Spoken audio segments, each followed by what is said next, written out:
السلام عليكم ورحمة الله وبركاته. الحمد لله. الحمد لله رب العالمين، والعاقبة للمتقين ولا عدوان إلا على الظالمين.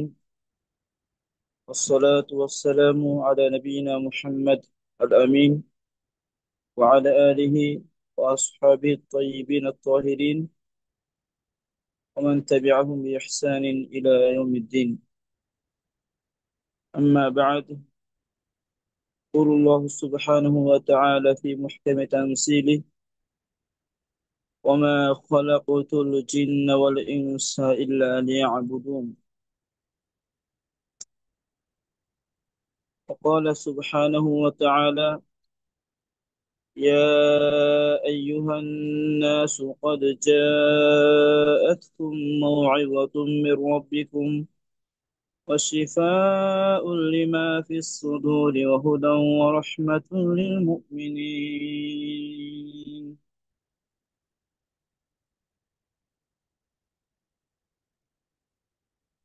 আলহামদুলিল্লাহ। তো আমরা গত দার্সে তাজকিয়াতুন নফস, আত্মশুদ্ধি সম্পর্কে আলোচনা শুরু করেছিলাম। প্রথম পর্ব আমরা সংক্ষিপ্তভাবে আত্মশুদ্ধির এর পরিচয়, গুরুত্ব ইত্যাদি বিষয়ে আমরা আলোচনা করেছি এবং আত্মশুদ্ধির 10টি মূলনীতি, যেটা মদিনার বিশিষ্ট আলিমে দ্বীন শাইখ আব্দুর রাজ্জাক আল বাদ হাফিজাহুল্লাহ তিনি তার কিতাবে উল্লেখ করেছেন। সে কিতাব থেকে আমি দুইটি মূলনীতি আপনাদের সামনে তুলে ধরেছিলাম। তো আজকে ইনশাল্লাহ 3 নম্বর মূলনীতি থেকে শুরু হবে। তো এর আগে প্রথম দুইটি মূলনীতি যারা আমরা গত ক্লাসে পড়েছি সম্পর্কে 1-2 মিনিটে তো সংক্ষিপ্তভাবে আমরা একটু আলোচনা করব। এবং আমরা দার্সের শুরুতেই দোয়া করছি আল্লাহ সুবহানাহু ওয়া তাআলা যেন আমাদের এই দার্সকে উপকারী করেন, যেন আমাদের আত্মিক পরিশুদ্ধি দান করেন, আমাদের ঈমান আমল আখলাক যেন এর মাধ্যমে সুন্দর করেন, সেই দোয়া আল্লাহ সুবহানাহু ওয়া তাআলা কাছে করছি। اللهم ربنا تقبل منا انك انت السميع العليم وتب علينا انك انت التواب الرحيم. তো আমি এই প্রথমে 10টি মূলনীতি সংক্ষিপ্তভাবে তুলে ধরছি একসঙ্গে। তো প্রথম মূলনীতি হলো আত্মশুদ্ধির যে প্রথম নীতিমালা, যার মাধ্যমে আমরা আমাদের আত্মশুদ্ধি অর্জন করব। এর প্রথমটি হচ্ছে আত-তাওহীদ। তাওহীদের মাধ্যমে মানুষের আত্মিক পরিশুদ্ধি অর্জন হয়। এ বিষয়ে আমরা গত ক্লাসে আলোচনা করেছি। তো দ্বিতীয় বিষয় হচ্ছে দোয়া। তো দোয়া হলো আত্মশুদ্ধির চাবিকাঠি। দোয়ার মাধ্যমে আল্লাহ সুবহানাহু ওয়া তাআলা মানুষের আত্মিক পরিশুদ্ধি দান করেন। গত ক্লাসে আমরা এই প্রসঙ্গে আলোচনা করেছি। তারপর 3 নম্বর হবে আল কুরআনুল কারীম। আল্লাহর কালাম কুরআনুল কারীম যদি মানুষ ভালোভাবে বুঝে তেলাওয়াত করেন, তাহলে এর মাধ্যমে মানুষের ইনশাআল্লাহ আত্মিক পরিশুদ্ধি ঘটবে। তো এখান থেকে আজকে আমাদের সেদিন আলোচনা শুরু হবে বিইذনিল্লাহি সুবহানাহু ওয়া তাআলা। তো এরপরে এই 4 নম্বর মূলনীতি হলো আল্লাহ রাসূল সাল্লাল্লাহু আলাইহি সাল্লামকে উত্তম আদর্শ হিসেবে গ্রহণ করা। কারণ তিনি ছিলেন আত্মশুদ্ধির সবচেয়ে বড় তিনি ডাক্তার। তিনি উম্মতকে আত্মিক মানসিক সবকিছুর পরিশুদ্ধির শিক্ষা দিয়ে গেছেন। তার জীবনে আমাদের সবার জন্য উত্তম আদর্শ রয়েছে। এরপর 5 নম্বর মূলনীতি হলো আত্মশুদ্ধির জন্য আমাদের আমাদের মাঝে যে মন্দ স্বভাবগুলো রয়েছে সেগুলো বর্জন করতে হবে। আর কোরআন সুন্নায় বর্ণিত উত্তম গুণাবলী, সেগুলোর মাধ্যমে নিজেদেরকে সুসজ্জিত করতে হবে। তাহলে আমাদের মাঝে যে অপরাধ প্রবণতা, খারাপ বৈশিষ্ট্যগুলো রয়েছে, সেগুলো আমাদের ছাড়তে হবে। উত্তম বৈশিষ্ট্যগুলো আমাদের মাঝে অর্জন করার চেষ্টা করতে হবে। তো এরপরে 6 নম্বর মূলনীতি এখানে বলা হয়েছে, ইগলাকুল মানাফিযি আল্লাতী তাখরুজু বিল ইনসানি আন তাজকিয়াতি ওয়া তুবঈদুহু আন ফাদিলাতি ওয়া তুওকিউহু ফির রাযিলা। সে সকল পাপের পথ, জানালা বন্ধ করতে হবে, যে যে সকল পাপের পথ মানুষদেরকে পরিশুদ্ধ থেকে দূর করে অন্যায় অপরাধে জড়িত করে, সে সকল পাপের পথগুলো বন্ধ বন্ধ করতে হবে। এরপরে তিনি উল্লেখ করেছেন, তাযাক্কুরুল মাউতি ওয়া লিকাইল্লাহি আযজা ওয়া জাল, মৃত্যুর কথা বেশি বেশি স্মরণ করা বা আল্লাহর সাক্ষাৎ হবে, এটা বেশি বেশি স্মরণ করা, এর দ্বারা মানুষের আত্মিক পরিশুদ্ধি অর্জন হয়। অতঃপর 8 নম্বর মূলনীতি উল্লেখ করা হয়েছে, তাখায়্যুরুল জুলাসা ওয়া ইন্তিকাউ রুফাকা, সৎ সঙ্গী গ্রহণ করা, যারা নেককার, ভালো, আল্লাহওয়ালা, দিন সম্পর্কে যারা ভালো জানেন এমন সৎ সঙ্গী গ্রহণ করা। তারপর 9 নম্বর মূলনীতি রয়েছে, আল হাযারু মিনাল উজবি ওয়াল ইগতিরার বিন নাফস, তো নিজের মাধ্যমে এই দুঃখগ্রস্ত হওয়া অথবা নিজের অভিমত, নিজের মাঝে যা সেটাকে খুবই উত্তম মনে করা থেকে সতর্ক সাবধান থাকতে হবে। নিজেকে একদম পবিত্র মনে করে, নিজেকে ভালো মনে করা, অনেক জ্ঞানী গুণী, তো এই যে এমন ধারণা, জ্ঞান থেকে আমাদের বেঁচে থাকতে হবে। 10 নম্বর তিনি মূলনীতি উল্লেখ করেছেন, মারিফাতুন নাফস, নিজের সম্পর্কে জানতে হবে যে আমার অবস্থা কি। কারণ মানুষের যে অবস্থা তিনটা হয়, এটা হলো আন নাফসুল আম্মার বিসসু, এটা মানুষকে সবসময় মন্দ কাজে নির্দেশ প্রদান করে, হারাম কাজ, অন্যায় কাজে মানুষদেরকে নিয়ে যায়, যে একটি মানুষের নাফস আছে। আরেকটি হলো আন নাফসুল লাওয়ামা, যে নাফস মানুষকে অন্যায় করার পরে ভর্ৎসনা দেয়, কেন সে এটা করেছে, কেন অবহেলা করেছে, কেন কোরআন সুন্নাহ ভালো করে মেনে চলে নাই, কেন আল্লাহ আনুগত্য করে নাই, কেন ঠিকমতো সালাত করে নাই, তাকে ভর্ৎসনা করে, অন্যায় করলে তাকে ভর্ৎসনা করে। আরেক প্রকার নাফস হলো আর নাফসু মুতমাইন্না, প্রশান্ত আত্মা, যে আত্মা সবসময় ঈমান, আমল, আখলাক, আল্লাহর জিকিরের মাধ্যমে প্রশান্তি লাভ করে। সেটা হলো সবচেয়ে সম্মানিত আত্মা, যে আত্মার জন্য আল্লাহ সুবহানাহু ওয়া তাআলা জান্নাতের ওয়াদা করেছেন। তাহলে আমার যে মানসিক অবস্থা, আমার যে আত্মাটা, এটা কোন পর্যায়ে, এটা জানতে হবে। এটা জেনে সে অনুযায়ী আমার আত্মাকে পরিশুদ্ধ করার জন্য কাজ করতে হবে। এই হলো 10টি মূলনীতি। ইনশাল্লাহ আমি আরো কিছু বলার চেষ্টা করব,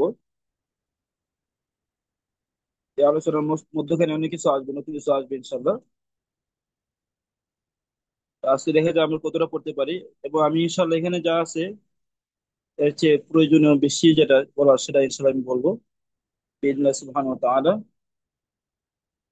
তো প্রথম আমরা একটা বিষয় পড়েছি, সেটা হলো তাওহীদ। তো তাওহীদ মানে একমাত্র এক আল্লাহর ইবাদত করা, ইফরাদুল্লাহ তাআলা বিল ইবাদা, সমস্ত ইবাদত একমাত্র এক আল্লাহর জন্য করা। আমরা যত ইবাদত করব, আমাদের সালাত, আমাদের সিয়াম, আমাদের হজ, আমাদের কুরবানি, আমাদের দাওয়াতি কাজ, আমাদের দারস তাদরিস, যাবতীয় কাজ একমাত্র এক আল্লাহর জন্য করা, এটা হচ্ছে তাওহীদ। হ্যাঁ, একমাত্র এক আল্লাহর ইবাদত করা, একমাত্র এক আল্লাহর ইবাদত করা। আর এই জন্য আল্লাহ সুবহানাহু ওয়া তাআলা এই ইনসানকে সৃষ্টি করেছেন, সূরা আয-যারিয়াত 56 নম্বর আয়াত আল্লাহ বলছে, মা খলাকুতুল জিন্না ওয়াল ইনসা ইল্লা লিয়াবুদুন। আমি জিন ইনসাকে একমাত্র আমার ইবাদত করার জন্য সৃষ্টি করেছি। তো ইবাদত কাকে বলা হয়, ইবাদতের পরিচয় কি? ইমাম ইবনে তাইমিয়া রাহিমাহুল্লাহ তিনি বলেছেন, ইবাদত হচ্ছে ইবাদ ইসমুন জামিউন লিকুল্লি মা ইউহিব্বুহু আল্লাহ ওয়া ইয়ারদাহু মিনাল আকওয়াল ওয়াল আ'মালি আয-যাহিরাতি ওয়াল বাতিনা। মানুষ বাহ্যিক আভ্যন্তরীণ যত কাজ করে, এটা প্রকাশ্য হোক অপ্রকাশ্য হোক, যত কাজকর্ম যত কথাবার্তা বলে, যদি এটা এমন হয় কোরআন সুন্নাহ ভিত্তিক হয়, আল্লাহ এটাকে পছন্দ করেন, ভালোবাসেন, এমন প্রতিটা কাজকর্ম হচ্ছে ইবাদত, প্রতিটা কথাই হচ্ছে ইবাদত। আমরা যা বলি যা করি, যদি আমার এই কথাটা এমন মনে হয় যে আল্লাহ পছন্দ করেন, আল্লাহ ভালোবাসেন, আমার এই কাজটা আল্লাহ ভালোবাসেন, পছন্দ করেন, তাহলে সেটা হচ্ছে ইবাদত। আমরা যত কাজ করি যত কথা বলি, তাহলে আমাদের জীবন চলার প্রতি, আমাদের সকাল সন্ধ্যায়, আমাদের সারা জীবনে আমরা গোপনে প্রকাশ্যে, মানুষের সামনে মানুষ থেকে আড়ালে, আমরা যা কিছু বলি, আমরা যা কিছু করি, যদি এটা এমন মনে হয় যে কোরআন সুন্নাহ ভিত্তিক আমাদের এই কাজ, আমাদের এই কথা, তাহলে এটা ইবাদত। হ্যাঁ, এই সব কিছু ইবাদত, এই সমস্ত ইবাদত যেন একমাত্র আল্লাহর জন্য হয়। তো তাওহীদ, এই তাওহীদ তিন প্রকার রয়েছে। হ্যাঁ, সমস্ত ইবাদত তাওহীদুল উলুহিয়া, আল্লাহর জন্য করা, আল্লাহকে রব খালেক মালিক হিসেবে জানা, তাওহীদ রুবুবিয়্যাহ, তাওহীদ আসমা ও সিফাত, আল্লাহ তাআলার সুন্দর সুন্দর নাম গুণাবলী সম্পর্কে জ্ঞান অর্জন করা। কোরআন এবং হাদিসে আল্লাহ সুবহানাহু ওয়া তাআলার যে নাম গুণাবলী রয়েছে, সেগুলো আল্লাহর জন্য যেভাবে উপযুক্ত সেভাবে সেগুলো আল্লাহর জন্য সাব্যস্ত করা, এর প্রতি ঈমান আনা, সে অনুযায়ী নিজেকে পরিশুদ্ধ করা, পবিত্র করা, সে অনুযায়ী আমল করা। আল্লাহর গুণাবলী, নাম ইত্যাদি মানুষ যত জানবে, আল্লাহ বরত্ব মাহাত্ম্য যতই মানুষের অন্তরে স্থান দিবে, ততই নিজের আমিত্ব, নিজের অহংকার সেটা দূর হবে। এইভাবে আস্তে আস্তে মানুষের মাঝে এই আত্মশুদ্ধি, আল্লাহর ভয় অন্তরে জাগ্রত হবে। আচ্ছা, এরপরে আমরা দ্বিতীয় পর্যায়ে বলেছিলাম যে দোয়া।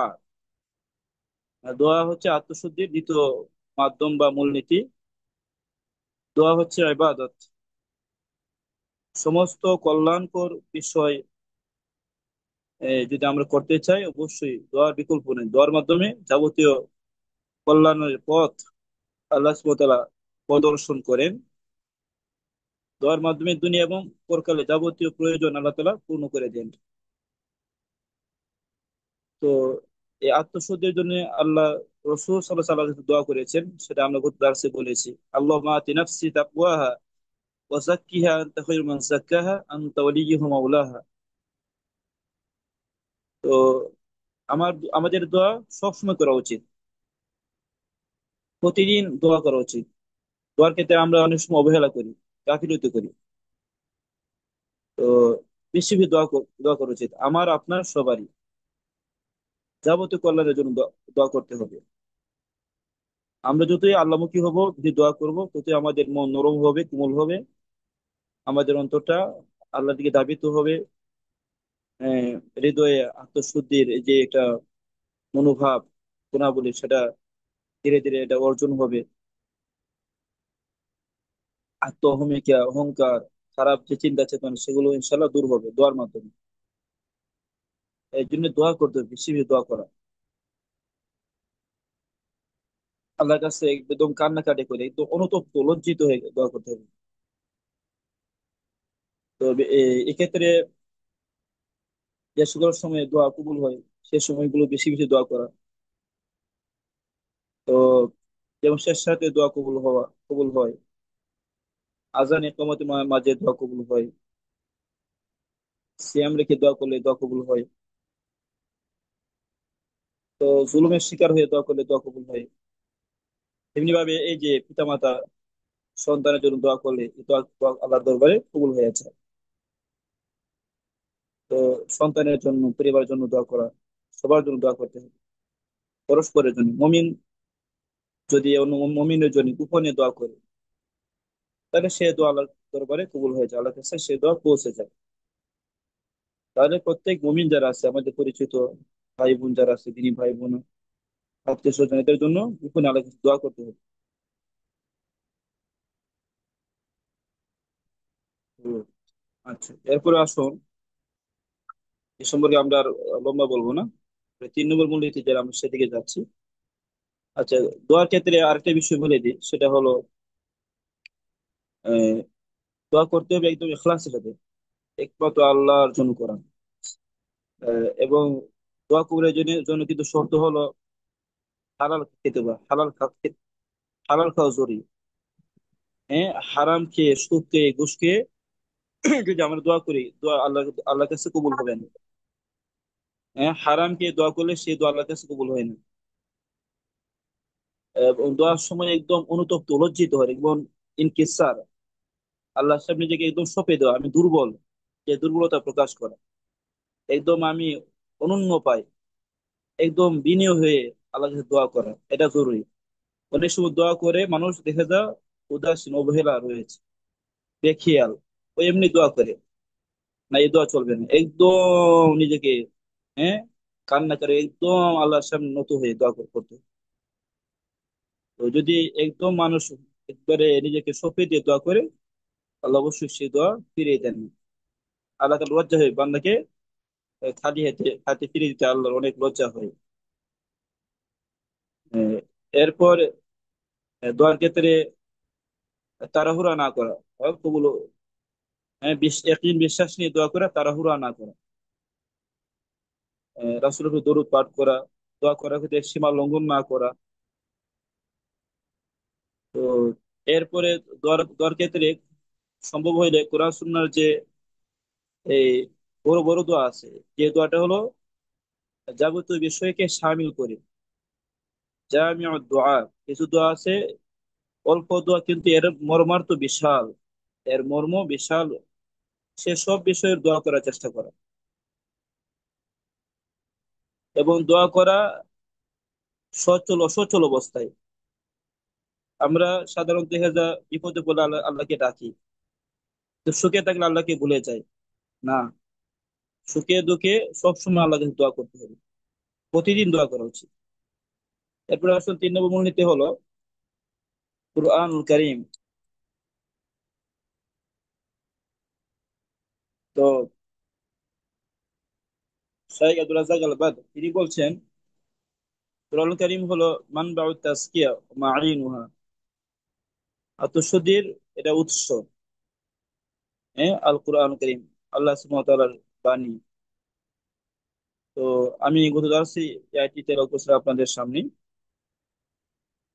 আল্লাহ রাব্বুল আলামিন সূরা আলে ইমরানে বলছেন, লাকাদ মান্না আল্লাহু আলাল মুমিনিনা ইয বা'আথা ফীহিম রাসূলাম মিন আনফুসিহিম ইয়াতলু আলাইহিম আয়াতিহি ওয়া ইউযাক্কিহিম ওয়া ইউআল্লিমুহুমুল কিতাবা ওয়াল হিকমা ওয়া ইন কানু মিন ক্বাবলু লাফী যালালিম মুবিন।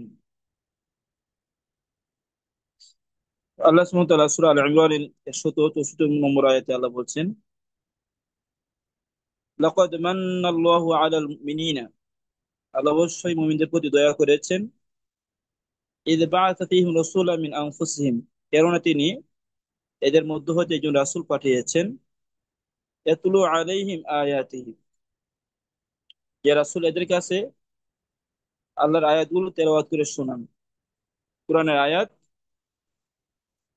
তো ওই জাকিহিম, এবং এদেরকে তিনি পরিশুদ্ধ করেন, পবিত্র করেন।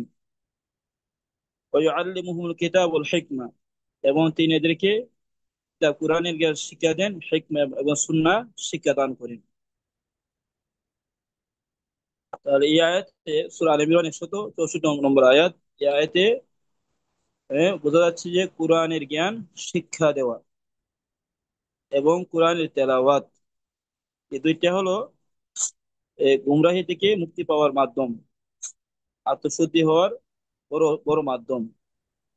এই আয়াতের লাস্টে আল্লাহ বলছেন যে ওয়াইন কানু মিন ক্বাবলু লাফি যালালিম মুবিন, যদিও তার ইতিপূর্বে সুস্পষ্ট গুমরাহির মধ্যে ছিল। তাহলে এই চারটি বিষয়ের মাধ্যমে আল্লাহ সুবহানাহু হেদায়েত দান করেছেন। এটি হলো কোরআনের, সঠিকভাবে কোরআনের তেলাওয়াত করে, বিশুদ্ধ তেলাওয়াত, আহ, নিজেকে পরিশুদ্ধ পবিত্র করা, কোরআনের জ্ঞান এবং সুন্নাহর জ্ঞান শিক্ষা করা বা শিক্ষা প্রদান করা। তো আব্দুল্লাহ ইবনে আব্বাস রাদিয়াল্লাহু আনহুমা তিনি বলেছেন, ওয়া মিনাল্লাহি লিমান তাবিআল কুরআনা আল্লা ইয়াদুল্লা ফিদ দুনিয়া ওয়া লা ইয়াশকা ফিল আখিরাহ। আল্লাহ সুবহানাহু ওয়া তাআলা এই দায়িত্ব নিয়েছেন যে কোরআনের অনুসরণ করবে, সে দুনিয়াতে পথভ্রষ্ট হবে না, পরকালে সে হতভাগ্য হবে না, জাহান্নামী হবে না। অতঃপর তিনি কোরআনের আয়াত তেলাওয়াত করে শোনালেন। আল্লাহ বলেছেন, ফামান ইত্তাবা হুদায়া ফালা ইয়াদিল্লু ওয়া লা ইয়াশকা। যে ব্যক্তি আমার এই হেদায়েত, এই কোরআনের অনুসরণ করবে, ফালা ইয়াদিল্লু, সে পথ ভ্রষ্ট হবে না এবং সে হতভাগ্য হবে না। এটা ইবনে আবি শাইবায় উল্লেখ করা আছে, মুসনাদ ইবনে আবি শাইবার এই 35,926 নম্বর এই হাদিস। তো তো এই আয়াতে হলো সূরা তাহার 123 নম্বর আয়াত। একটা কথা মনে রাখতে হবে যে কোরআন মন গড়া বুঝলে চলবে না, কোরআন বোঝার মূলনীতি রয়েছে। কোরআন বোঝার যে সঠিক মূলনীতি, এটা অনুসরণ না করার কারণে অনেকে পথভ্রষ্ট হচ্ছে, অনেকে ঈমান হারা হয়ে যাচ্ছে। তো কোরআন বোঝার মূলনীতি হলো অন্যতম 5টি মূলনীতি রয়েছে, খেয়াল করবেন। তো 1 নম্বর হলো যে কোরআনের যে ব্যাখ্যা আমরা করব, কোরআনের ব্যাখ্যা 5 ভাগে এসেছে। এ হলো তাফসীরুল কোরআন বিল কোরআন, কোরআনের মাধ্যমে কোরআনের ব্যাখ্যা করা। কোরআনের মাধ্যমে কোরআনের ব্যাখ্যা আমাদের সালাফগণ করে গেছেন। প্রসঙ্গে অনেকগুলো কিতাব রয়েছে, তাফসীর ইবনে কাসির সহকারে অনেক কিতাব রয়েছে। কোরআনের মাধ্যমে কোরআনের ব্যাখ্যা করা এক। তো 2 নম্বর ইয়া হলো যে তাফসীরুল কোরআন কারীম বিল আহাদিস as-সহিহা সাবিতা, কোরআনের ব্যাখ্যা আমাদের জানতে হবে আল্লাহ রাসূল সাল্লাল্লাহু আলাইহি সাল্লামের বিশুদ্ধ হাদিসের মাধ্যমে। কারণ রাসূল সাল্লাল্লাহু আলাইহি সাল্লাম তিনি কোরআন সম্পর্কে সবচেয়ে বেশি জানতেন। যে নবীর প্রতি কোরআন নাজিল হয়েছে, অবশ্যই সে নবী কোরআন সম্পর্কে সবার চেয়ে বেশি জ্ঞান রাখেন। আল্লাহ সুবহানাহু ওয়া তাআলা কোরআন কারীমে বলেছেন, ওয়া আনজালনা ইলাইকা যিকরা লিতুবাইয়িনা লিন-নাসি মা নুজিলা ইলাইহিম ওয়া লাআল্লাহুম ইয়াতাফাক্কারুন। যে আপনার প্রতি কোরআন নাজিল করা হয়েছে যেন আপনি এই কোরআন মানুষের সামনে বর্ণনা করেন, ব্যাখ্যা দিয়ে দেন। তো আল্লাহ রাসূল সাল্লাল্লাহু আলাইহি সাল্লাম কোরআনের প্রয়োজনীয় সমস্ত ব্যাখ্যা উম্মতকে শিক্ষা দিয়ে গেছেন। সাহাবায়ে কেরাম প্রয়োজনীয় যত ব্যাখ্যা প্রয়োজন আছে, হ্যাঁ, যে ব্যাখ্যা আমাদের জানা জরুরি, ব্যাখ্যা অবশ্যই রাসূলের হাদিসের মধ্যে রয়েছে।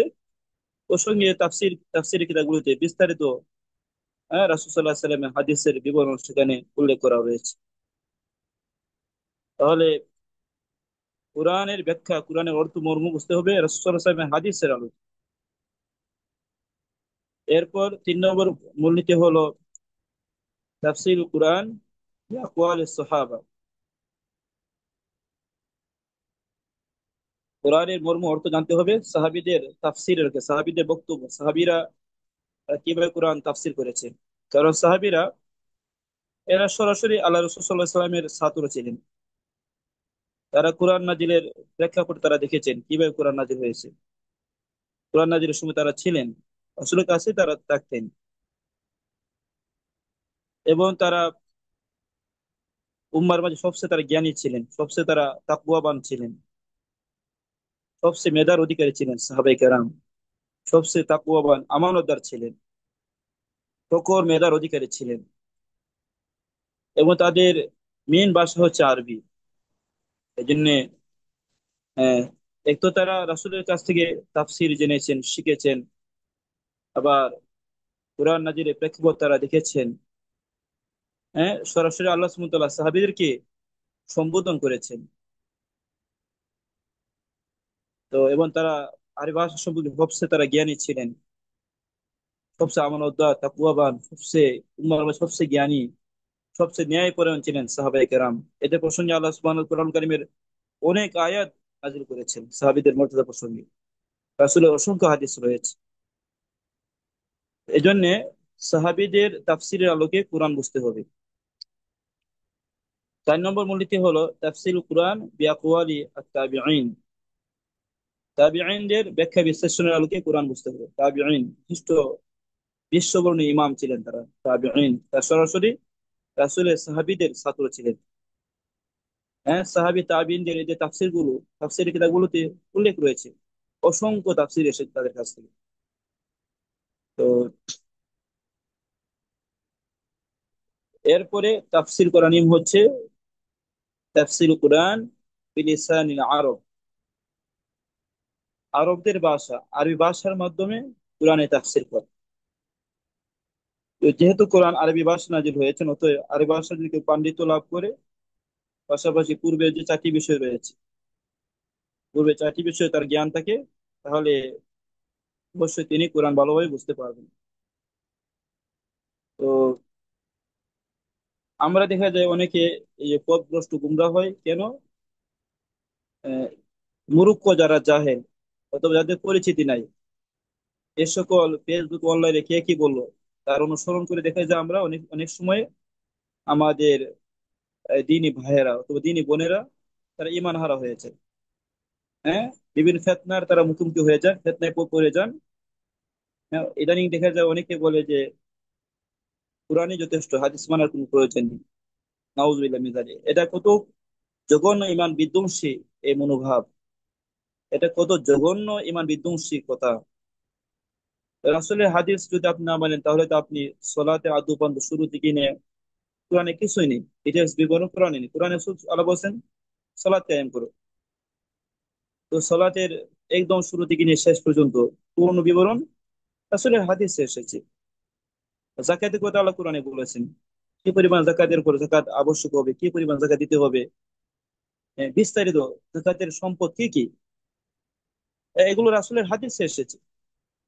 আসলে হাদিস না বলে আপনি জাকাত দিতে পারবেন না। তারপরে সিয়াম, তো সিয়ামের পূর্ণাঙ্গ বিবরণ, কিছু বিধান কোরআনে আছে। পূর্ণাঙ্গ কি কি সিয়ামের অবস্থায় নিষিদ্ধ, কি করলে সিয়াম ভেঙে যায়, ডিটেল এই সাহারি খাওয়া, ইফতারি খাওয়া, এই যে পূর্ণাঙ্গ বিবরণ, হ্যাঁ, এই ডিটেলস বিবরণ আসলে হাদিসের মধ্যে এসেছে সিয়াম সংক্রান্ত। তারপরে হজ, হজের কি পরিমাণ মাল হলে আপনার উপর হজ আবশ্যক হবে, সেটা কোরআনে উল্লেখ নেই। অথচ কোরআন কারিমে হজ করার নির্দেশ দেওয়া হয়েছে। হজ করার কথা কোরআনে বেশ কয়েকবার বলা হয়েছে। হজ সম্পর্কে কোরআনের অনেকগুলো আয়াত রয়েছে। যে হজ যে আপনি করবেন, হজ উমরা করবেন, হ্যাঁ, হজ উমরা পূর্ণ করার কথা আল্লাহ বলছে, আতিমুল হাজ্জা ওয়াল উমরাতা লিল্লাহ। আল্লাহর জন্য তোমরা হজ উমরা পূর্ণ করো। তাহলে হজ কখন আপনি করবেন, কিভাবে করবেন, কোথা থেকে শুরু করবেন, হজের কার্যাবলী কি কি, হজের সময় সময় কি, তো এসব বিস্তারিত বিবরণ কোরআনে নেই। ইসলামের প্রত্যেকটা বিষয়ের দেখা যায় পূর্ণাঙ্গ বিবরণ বর্ণনা আসলে হাদিস এসেছে। আহ, অতএব যারা বলে যে শুধু কোরআনই যথেষ্ট, তারা মূলত কোরআনই মানে না, হাদিস মানে কোরআন কিছু মানে। তারা মানুষদেরকে সুকৌশলে চক্রান্ত করে ইমান থেকে বের বের করার জন্য চক্রান্ত করে যাচ্ছে। হ্যাঁ, যেন মানুষদের এদেরকে জাহান্নামী বানানো যায়, যেন ইমান হারা করে এদেরকে চিরস্থায়ী জাহান্নামী করা যায়, জন্য তারা চক্রান্ত করে করে যাচ্ছে। এরপর দেখুন, কোরআন বুঝতে হবে, পড়তে হবে। কোরআন শুধু তেলাওয়াত করলে চলবে না। আহ, তো কোরআনে আমাদের যে যাবতীয় বিধি, এটা আত্মিক, শারীরিক, দুনিয়া পরকালের যাবতীয় রোগ ব্যাধির চিকিৎসা কোরআনে রয়েছে। আল্লামা ইবনুল কাইয়িম রাহিমাহুল্লাহ তিনি বলেছেন যে আল কোরআন ওয়া শিফা ওয়া তাম্মু মিন জামিউল আদওয়াই আল কলবিয়্যা ওয়াল বাদানিয়্যা ওয়া আদওয়াই দুনিয়া ওয়াল আখিরা। তিনি জাদুল মাআদের 4 নম্বর খণ্ডের 119 পৃষ্ঠায় তিনি বলেছেন কোরআন হচ্ছে পরিপূর্ণ চিকিৎসা। মানুষের আত্মিক, শারীরিক সমস্ত রোগ ব্যাধির চিকিৎসা হচ্ছে কোরআন। ওয়া দুআই দুনিয়া ওয়াল আখির, দুনিয়া এবং পরকাল বিশ্ব যত মানুষের চিকিৎসা আছে, ওষুধ আছে, রোগ ব্যাধি আছে, দুনিয়ার বিভিন্ন রোগ ব্যাধি আছে, এটা তো স্পষ্ট। পরকাল সংক্রান্ত যে মানুষের অন্তরে ইমানই ভেজাল, ইমানের সন্দেহ সংশয় ঢুকিয়ে দেয়, রাসূলের হাদিস মানা যাবেন, এই যে যত ইমান বিধ্বংসী চিন্তা আছে, এই সব রোগের চিকিৎসা হচ্ছে কুরআন কারীম। আল্লাহ সুবহানাহু ওয়া তাআলা সূরা ইউনূসের 57 নম্বর আয়াতে আল্লাহ বলেছেন, ইয়া আইয়ুহান নাসু ক্বাদ জাআতকুম মাউইযাতুম মির রাব্বিকুম ওয়া শিফাউন লিমা ফিস সুদূর ওয়া হুদান ওয়া রাহমাতুল লিল মুমিনিন। আল্লাহ বলেছেন, হে মানব মণ্ডলী, অবশ্যই তোমাদের রবের পক্ষ তোমাদের কাছে উপদেশ বানিয়ে এসেছে, ওয়া শিফাউন লিমা ফিস সুদূর, তোমাদের অন্তরে যে ব্যাধি রোগ রয়েছে এর চিকিৎসা এসেছে, ওহুদাম ও রহমাতুল মিনিন, এবং এই কোরআন হচ্ছে মুমিনদের জন্য হেদায়েত এবং রহমত। তো আল্লাহ সুবহানাহু ওয়া তাআলা কোরআন প্রসঙ্গে বলেছেন যে আল্লাযিনা আতাইনাহুল কিতাবা ইয়াতলুনা হাক্কা তিলাওয়াতি উলাইকা ইউমিনুনা বিহি ওয়া মান ইয়াকফুর বিহি ফাউলাইকা হুমুল খাসিরুন। আল্লাহ সুবহানাহু ওয়া তাআলা সূরা আল বাকারার 121 নম্বর আয়াতে বলেছেন, আল্লাহ বলেছেন, যাদেরকে আমি কিতাব দিয়েছি তারা এই কোরআনকে সঠিকভাবে তেলাওয়াত করে। উম, তো উলাইকা ইউমিনুনা বিহি, তারাই এই কিতাবের প্রতি ঈমান আনয়ন করে। ওয়া মান ইয়াকফুর বিহি ফাউলাইকা হুমুল খাসিরুন, যারা এই কোরআনকে অস্বীকার করে তারাই ক্ষতিগ্রস্ত হয়। এখানে বলা হচ্ছে যে যথাযথভাবে সঠিকভাবে কোরআনের তেলাওয়াত করা। যথাযথভাবে সঠিকভাবে কোরআন তেলাওয়াত করা বলতে শাহ আব্দুর রাজ্জাক আল তিনি বলেছেন যে যথাযথভাবে সঠিকভাবে তেলাওয়াত করা এটা হবে তাকুন বিকিরাআতিহি ওয়া হিফযিহি ওয়া ফাহমি ওয়া তাদাব্বুরিহি। এই কোরআন তেলাওয়াত করতে হবে, কোরআন মুখস্থ করতে হবে সাধ্য অনুযায়ী, কোরআন বুঝতে হবে, ওয়া তাদাব্বুরিহি, কোরআন নিয়ে চিন্তা ভাবনা করতে হবে, গবেষণা করতে হবে, ওয়াল আমালি বিহি, এবং কোরআন অনুযায়ী আমল করতে হবে। এমনটাই তাফসীর করেছেন সাহাবায়ে কেরাম এবং তাবিঈন। আব্দুল্লাহ ইবনে মাসউদ রাদিয়াল্লাহু আনহু তিনি বলেছেন, كان رجل منا إذا تعلم 10 آيات لم يجاوزهن حتى يعرف معانيهن والعمل بهن। আমাদের মধ্য দিয়ে সাহাবীরা যখন কোরআনের 10টি আয়াত তারা শিখতেন, তারা সেগুলো ডিঙ্গিয়ে অতিক্রম করে অন্য আয়াত শুরু করতেন না, যতক্ষণ না 10টি আয়াতের সঠিক অর্থ মর্ম তারা ভালো করে জানতেন এবং এই অনুযায়ী আমল করতেন। তো সাহাবায়ে কেরাম কোরআন তারা শিখতেন, জানতেন এবং আমল করতেন। আমল না করে তারা সামনে অগ্রসর হতেন। তো এই বিষয়টা এসেছে মুসনাদুল ইমাম আহমদ এসেছে, হাদিস নম্বর হলো 63,482 নম্বর। তো ফুদাইল ইবনে আয়াদ রাহিমাহুল্লাহ তিনি বলছেন, বর্তমানে দেখা যায় আমরা আমাদের যে অবস্থা, যে আসলে কোরআন আল্লাহ নাযিল করেছেন কোরআন তেলাওয়াত করার জন্য, কোরআন ভালো বোঝার জন্য, হ্যাঁ আমল করবো বুঝবো ভালো করে, কিন্তু মানুষেরা গ্রহণ করেছে শুধু তেলাওয়াত, কোরআন নিয়ে ভালো করে গবেষণা করে ভালো করে বোঝা আমল করা এটা মানুষ ছেড়ে দিয়েছে। এজন্য ফুদাইল ইবনে ইয়াদ রাহিমাহুল্লাহ বিখ্যাত ইমাম তিনি বলছেন, ইন্নামা নাযাল কুরআনু লিইউমালা বি, কুরআন তো নাজিল হয়েছে এই অনুযায়ী আমল করার জন্য।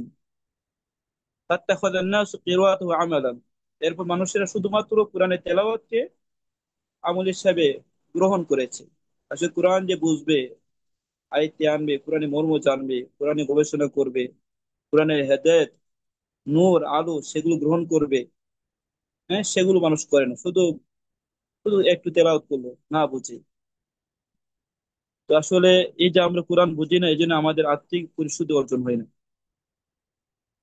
তো কোরআন যারা আসলে বাস্তবতা হলো, কোরআন যারা ভালো করে বুঝবে পড়বে, তাদের অন্তর নরম হবে, কোমল হবে, তাদের মনোভাব অনেক উন্নত হবে। আল্লাহ সুবহানাহু অন্তরে হেদায়েত ঢেলে দিবেন। হ্যাঁ, মানুষের মাঝে অনুশোচনা তৈরি হয়, ওই ইমান বৃদ্ধি হয় কোরআন তেলাওয়াতের মাধ্যমে। হ্যাঁ, মনের যে যে পাপের যে একটা চিন্তা চেতনা, এগুলো আস্তে আস্তে দূর হয়ে যায় কোরআন ভালোভাবে তেলাওয়াত করার কারণে। আল্লাহ রাব্বুল আলামিন আত্মিক মানসিক প্রশান্তি দান করে কোরআন তেলাওয়াতের মাধ্যমে। তো যারা আসলে কোরআন বুঝে, ভালো করে তেলাওয়াত করে, তারা এই বিশাল একটা স্বাদ উপলব্ধি করে। হ্যাঁ, যারা উদাসীন তারা তো সেটা বুঝবে না।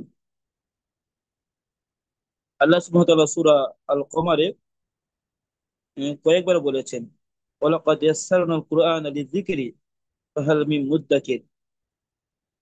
আমি অবশ্যই কোরআনকে উপদেশ গ্রহণের জন্য সহজ করে দিয়েছি। সুতরাং কেউ কেউ আছে উপদেশ গ্রহণ করার মতো? তো তাহলে যদি আমরা কোরআন বোঝার চেষ্টা করি, আল্লাহ আমাদের জন্য সহজ করে দিবেন। তো কোরআনের যে অনেকগুলো হক অধিকার রয়েছে আমাদের প্রতি, হ্যাঁ, সেগুলো আমাদের জানতে হবে, বুঝতে হবে। কোরআনের প্রথম অধিকার হলো, কোরআনের হক হচ্ছে আমাদের প্রতি কোরআনের বিশুদ্ধ তেলাওয়াত শিখতে হবে। বিশুদ্ধ তেলাওয়াত শিখতে হবে। এরপর কোরআন বোঝার চেষ্টা করতে হবে, 2 নম্বর। 3 নম্বর ইয়া হলো কোরআন নিয়ে চিন্তা ভাবনা করা, গবেষণা করা। হ্যাঁ, কোরআনের হেদায়েত, আলো, ইমান, হ্যাঁ, এগুলো, হ্যাঁ, বোঝার চেষ্টা করা, এগুলো নিয়ে চিন্তা ভাবনা করা। এরপরে কোরআন অনুপাতে আমল করতে হবে, কোরআনের বিশুদ্ধ তাফসীর জানতে হবে সালাফদের ব্যাখ্যার আলোকে। হ্যাঁ, কোরআনের সঠিক জ্ঞান মানুষের মাঝে প্রচার প্রসার করতে হবে। আল্লাহর কালামকে সর্বোচ্চ ভালোবাসা, সম্মান প্রদর্শন করা, হ্যাঁ, এটা আমাদের করতে হবে। তো এরপর আসুন, আমরা 4 নম্বর মূলনীতির দিকে যাচ্ছি। আল কায়দা রাবিআ, 4 নম্বর মূলনীতি হলো ইত্তিখাদুল উসওয়া আল কুদওয়াতা। আল্লাহ রাসূল সাল্লাল্লাহু আলাইহি সাল্লামকে উত্তম আদর্শ হিসেবে গ্রহণ করতে হবে। কেননা আল্লাহ রাসূল সাল্লাল্লাহু আলাইহি সাল্লাম তার মাঝে সমস্ত উত্তম গুণাবলীর সমাহার ঘটেছিল। আল্লাহ রসুলকে আল্লাহ সুবহানাহু আমাদের উত্তম আদর্শ হিসেবে গ্রহণ করেছেন, গ্রহণ বানিয়েছেন। আল্লাহ সুবহানাহু ওয়া তাআলা সূরা আল কলম বলেছেন, ওয়া ইন্নাকা লাআলা খুলুকিন আযীম।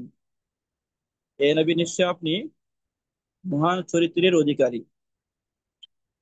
আল্লাহ সুবহানাহু ওয়া তাআলা সূরা আহজাবের 21 নম্বর আয়াতে আল্লাহ বলেছেন, লাকাদ কানা লাকুম ফি রাসূলিল্লাহি উসওয়াতুন হাসানাহ লিমান কানা ইয়ারজুল্লাহ ওয়াল ইয়াওমাল আখির ওয়া যাকারাল্লাহা কাসীরা।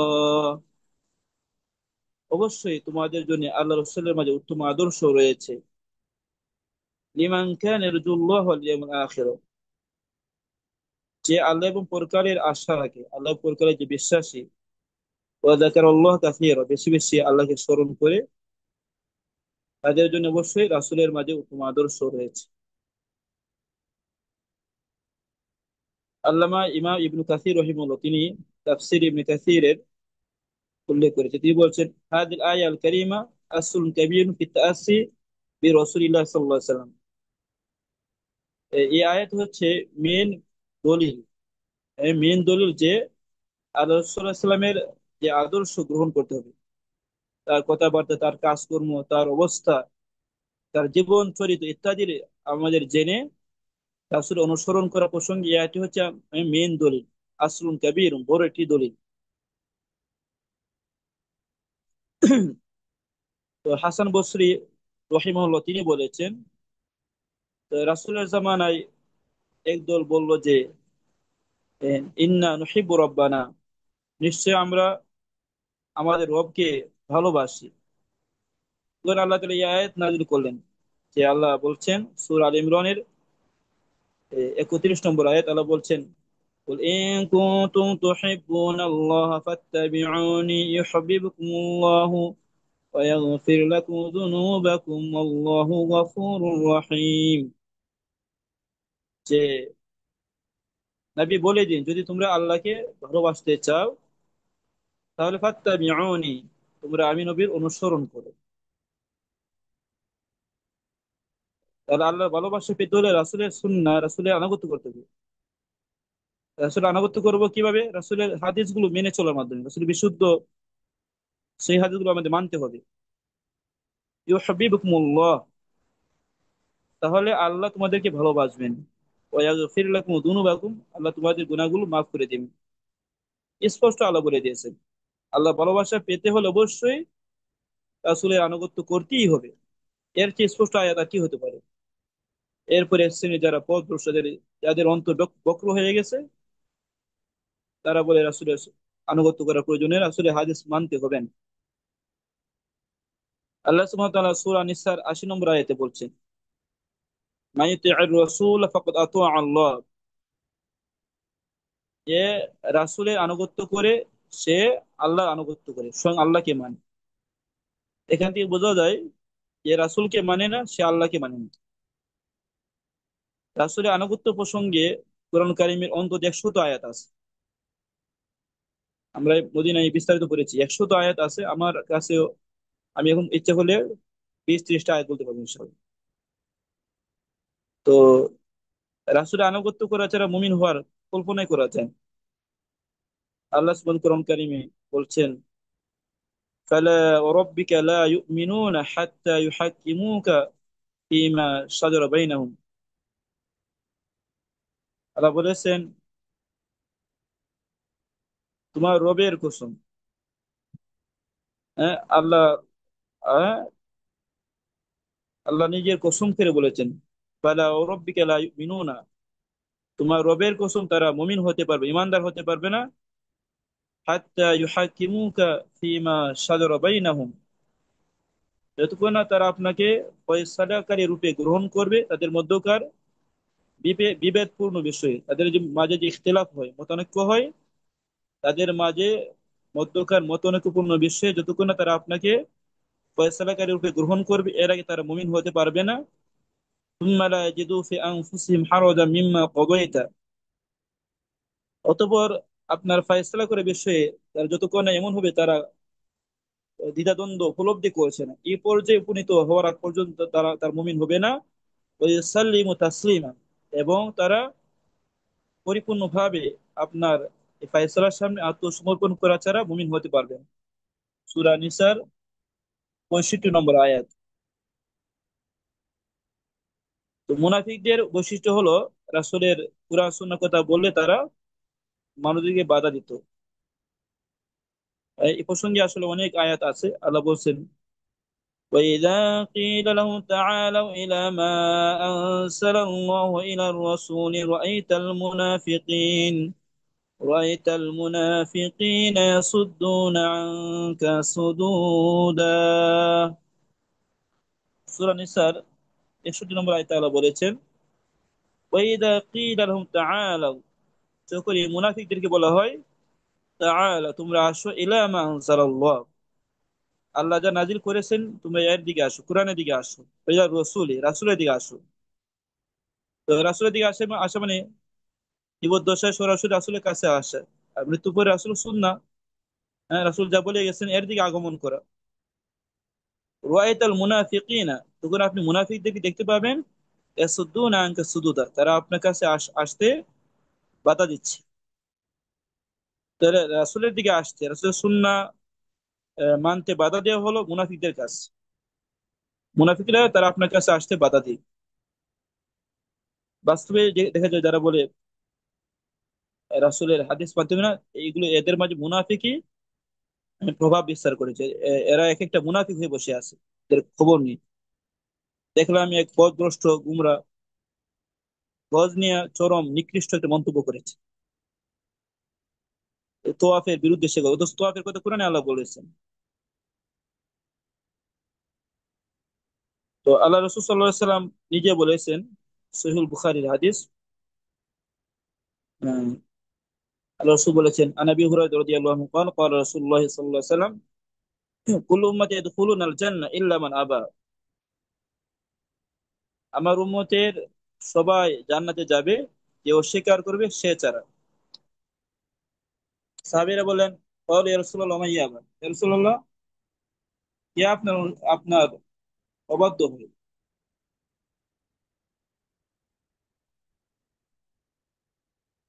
সাহাবীরা বলেন, ওমাইয়াবা, সে কে আপনার এই, অবাধ্য হয়ে যায়, কে আপনাকে অস্বীকার করে। রাসূল বলছেন, মান আতাআনি দাখালাল জান্নাহ, যারা আমার আনুগত্য করে তারা জান্নাতে যাবে।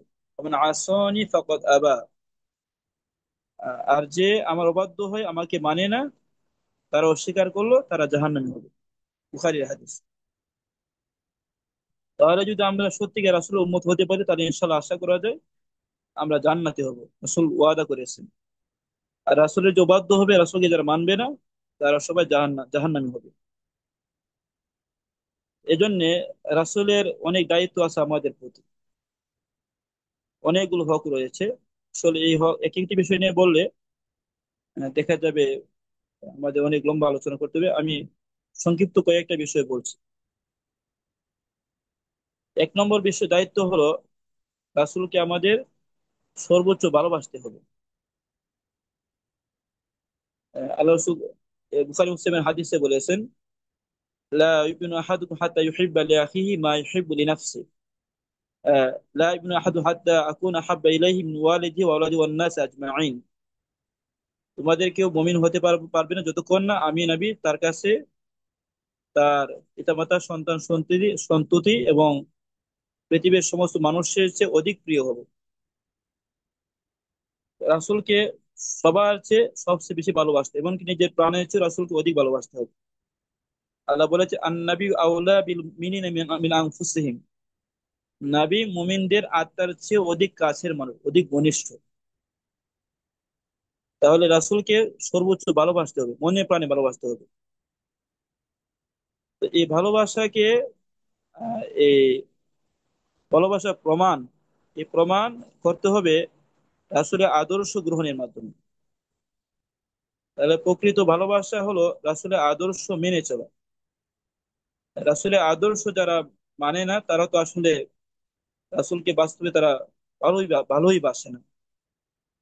এজন্য রাসূলের যে সুন্নাহ, তার আদর্শ, এটাকে ভালোবাসতে হবে। এই সুন্নাহ আদর্শকে বাস্তবায়ন করতে হবে। এই সুন্নাহর আলোকে নিজের জীবন, নিজের সবকিছু পরিচালনা করতে হবে। তো রাসূলের আরেকটি উম্মার প্রতি হক অধিকার হচ্ছে রাসূলের দেখানো পদ্ধতিতে আল্লাহর ইবাদত করতে হবে। রাসূল যে নিয়ম বলে গেছে, এই নিয়মে আল্লাহর ইবাদত করতে হবে। এছাড়া ভিন্ন নিয়মে ইবাদত করলে সে ইবাদত আল্লাহর কাছে কবুল হবে না। তো আমল কবুলের বেশ কিছু শর্ত আছে। এর মাঝে একটি প্রধান শর্ত হলো আমলটা একমাত্র আল্লাহর জন্য করা। এটা আমরা জানি, ইখলাসের সাথে আমল করতে হবে। দ্বিতীয় হলো এই আমলটা রাসূলের তরিকায়, রাসূলের দেখার নিয়ম অনুযায়ী আমল করতে হবে। রাসূলের দেখা, রাসূলের সুন্নাহ ছাড়া মন গড়া আমল করবে, এই আমল আল্লাহর কাছে কবুল হবে না, গ্রহণযোগ্য হবে না। তো আল্লাহ রাসূল সাল্লাল্লাহু আলাইহি ওয়াসাল্লাম হাদিসে বলেছেন, সহিহ মুসলিমের হাদিস, মান আমিলা আমালান লাইসা আলাইহি আমরুনা ফাহুয়া রাদ্দুন, যে এমন কোন আমল করবে, তো যে বিষয়ে আমাদের নির্দেশনা নেই, তার সে আমলটা প্রত্যাখ্যাত হবে। তো রাসূল সাল্লাল্লাহু আলাইহি সাল্লামের জীবনীতে গোটা কোরআনের আদর্শ বিদ্যমান রয়েছিল। একজন তাবিঈ আমাদের আয়েশাকে প্রশ্ন করেছেন। তিনি বলেছেন, আম্বিইনি আন খুলুকি নাবিয়্যিল্লাহি সাল্লাল্লাহু আলাইহি সাল্লাম, আপনি আমাকে রাসূল সাল্লাল্লাহু আলাইহি সাল্লাম যে আদর্শ চরিত্র, এই প্রসঙ্গে আপনি আমাকে অবহিত করুন, জানান। আমাদের আয়েশা সিদ্দিকা রাদিয়াল্লাহু তিনি বলছেন, আলাস্তা তাকরাউল কুরআন, তুমি কি কোরআন তেলাওয়াত করো না? ফাইন্না খুলুকা নাবিয়্যিল্লাহি সাল্লাল্লাহু আলাইহি সাল্লাম কানাল কুরআন, কেননা গোটা আল কোরআন ছিল রাসূলের আদর্শ। তাহলে গোটা কোরআনের বাস্তব নমুনা রাসূলের জীবনীর মাঝে ছিল। পুরা কোরআন বাস্তব যেটা নমুনা রাসূলের জীবনীতে ছিল। এই জন্য রাসূলের প্রত্যেকটা কাজ, প্রত্যেকটা হাদিস হলো কোরআন ভিত্তিক। কোরআনের ব্যাখ্যা বিশ্লেষণ, কোরআনের বাস্তব প্রয়োগ ছিল রাসূল সাল্লাল্লাহু আলাইহি ওয়াসাল্লামের জীবনের প্রতিটি কর্ম, প্রতিটি কাজ। ইমাম সুফিয়ান ইবনে উয়াইনা রাহিমাহুল্লাহ তিনি বলেছেন যে ইন্না রাসূলুল্লাহ সাল্লাল্লাহু আলাইহি ওয়াসাল্লাম ওয়াল মিজানুল আকবার, নিশ্চয় আল্লাহ রাসূল সাল্লাল্লাহু আলাইহি ওয়াসাল্লাম হচ্ছে তিনি সবচেয়ে বড় মানদণ্ড। আমাদের আমল, আমাদের আখলাক, আমাদের কার্যাবলী এগুলো সঠিক কিনা, তো এক্ষেত্রে রাসূল সাল্লাল্লাহু আলাইহি ওয়াসাল্লামের চূড়ান্ত এবং সবচেয়ে বড় মানদণ্ড। বা আলাইহি তু'রাদুল আশিয়াউ, অতএব রাসূলের কাছে যাবতীয় বিষয় পেশ করতে হবে। তার তার চরিত্র, তার যে সিরা, জীবন চরিত্র, তার নির্দেশনা, তার যে সুন্নাহ, এর উপর যাবতীয় বিষয় পেশ করতে হবে। ফামা ওয়াফাকা ফাহুয়াল হাক্কু, যেগুলো আসলে আদর্শ, আসলের হাদিস, আসলের জীবন চরিত্র অনুযায়ী হবে, সেটা হবে সঠিক। ওমা খালাফা, যেটা রাসূলের সুন্নাহ বিরোধী হবে, রাসূলের আদর্শ, রাসূলের সিরা বিরোধী হবে, ফাহুয়াল বাতিল, সেটা হচ্ছে বাতিল। এটা এই ইমাম খতিব কিতাবুল জামি আখলাকি রাবি ও আদাব ইসলামী কিতাবে 1 নম্বর খণ্ডের 79 পৃষ্ঠায় উল্লেখ করেছেন। তো এরপর রাসূল সাল্লাল্লাহু আলাইহি ওয়াসাল্লামের আরো হক হচ্ছে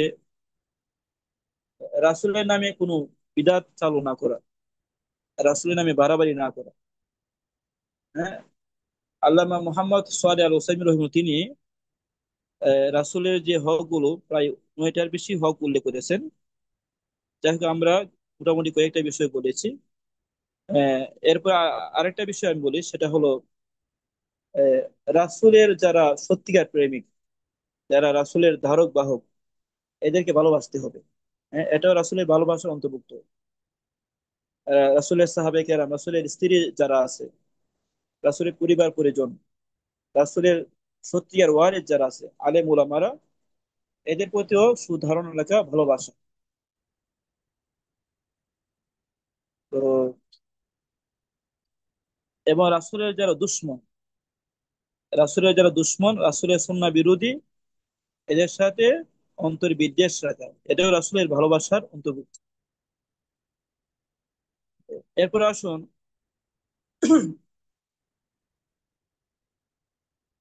আমাদের এই আল কায়দা আল খামিসা, 5 নম্বর মূলনীতি, সেটা হলো তাজকিয়া, যেটা আত্মশুদ্ধি করার জন্য আমাদের তাখলিয়া এবং তাহলিয়া,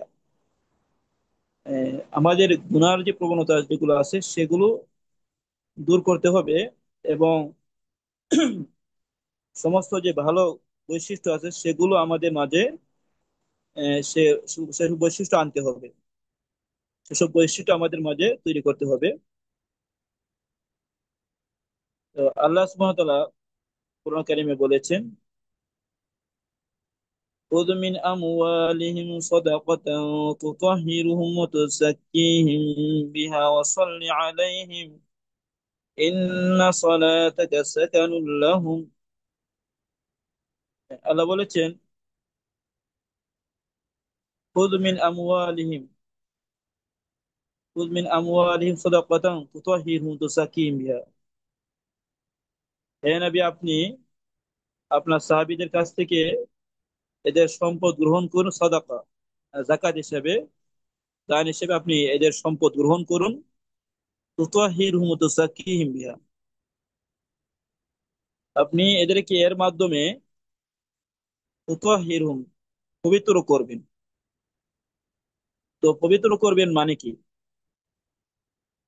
এখানে শেখ আব্দুর রাজ্জাক আল-বদর তিনি বলছেন, পবিত্র করার দ্বারা বোঝানো হয়েছে তুতাহহিরুহুম অর্থ হলো ফিহি ইশারা ইলা মাকাম তাখলিয়া আনিস সাইয়্যাত।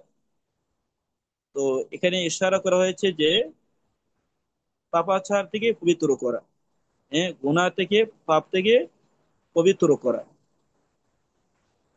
ওতুসাক্কিহিম বিহা, এবং তিনি, আল্লাহ বলেছেন, এর মাধ্যমে আপনি এদেরকে পরিশুদ্ধ করবেন। তো এখানে ওতুসাক্কিহিম বিহা এই অংশে শাইখ আব্দুর রাজ্জাক আল-বদ তিনি বলেছেন, ফিহি ইশারাতুন ইলা মাকাম তাহলিয়া বিল ফাদাইলি ওয়াল হাসানাত। এখানে ইশারা করা হয়েছে যে নিজেকে নিজের আত্মা, নিজের আমল আখলাকে সুশোভিত করা, সুসজ্জিত করা বিল ফাদাইল ওয়াল হাসানাত, উত্তম বৈশিষ্ট্য গুণাবলীর মাধ্যমে, এবং ওয়াল হাসানাত, উত্তম আমলের মাধ্যমে। যাবতীয় নেক আমল উত্তম আমলের মাধ্যমে এবং উত্তম বৈশিষ্ট্য গুণাবলী অর্জনের মাধ্যমে নিজেকে তাহলিয়া, পরিমার্জিত করা এবং নিজেকে সুসজ্জিত করা। এবং তিনি বলছেন এখানে তাতহির মানে গুনাহ থেকে পবিত্র করা, এটা আগে আনা আনা হয়েছে। উত্তম গুণাবলী দিয়ে নিজেকে সুসজ্জিত করা, এর উপর যে তাতহিরটা আগে আগে এনেছে। এখানে বোঝানো হয়েছে আগে আমাদের যে পাপাচার গুলো, গুনাহগুলো ছাড়তে হবে। গুনাহগুলো আগে ছাড়তে হবে। গুনাহগুলো বর্জন করার পরে তারপর আমাদের যত উত্তম গুণাবলী আছে সেগুলো আমাদের মাঝে অর্জন করার চেষ্টা করতে হবে। এই যে আমরা পাপগুলো বলছি, তিনি বলছেন যে মানুষের যে অপরাধ গুনাহগুলো, এই আসাম জুনুব এগুলো তুফসিদুল কলব, মানুষের অন্তরকে নষ্ট করে দেয়। ওয়াতাহাজিবু আন নূর আল হিদায়াহ ওয়াল ঈমান, হেদায়েত এবং ঈমানের নূরকে দূরে সরিয়ে দেয়। এই গুনাহগুলো, পাপগুলো বেশি বেশি গুনাহ করতে করতে দেখা যায় মানুষের মাঝ থেকে হেদায়েত এবং ঈমানের নূর চলে যায়। তো আল্লাহ নবী সাল্লাল্লাহু আলাইহি ওয়াসাল্লাম হাদিসে বলছেন যে ইন্নাল আবদা ইযা আখতা খাতিআতান মুকিদাত ফি কলবি মুক্তাতুন সাউদাউ, নিশ্চয়ই বান্দা যখন কোন একটা অপরাধ পাপ করে, গুনাহ করে, তখন তার অন্তরে একটা কালো দাগ পড়ে যায়। ফাইদা নাযা ওয়াস্তাগফার ওয়া তাবা, যখন বান্দা এই গুনাহ থেকে বিরত থাকে, গুনাহ ছেড়ে দেয়, আল্লাহর কাছে ইস্তিগফার পাঠ করে তওবা করে নেয়, পরিশুদ্ধ হয়ে যায়, তখন সুকিলা কলবু, তার অন্তরকে আবার পরিশুদ্ধ করা হয়।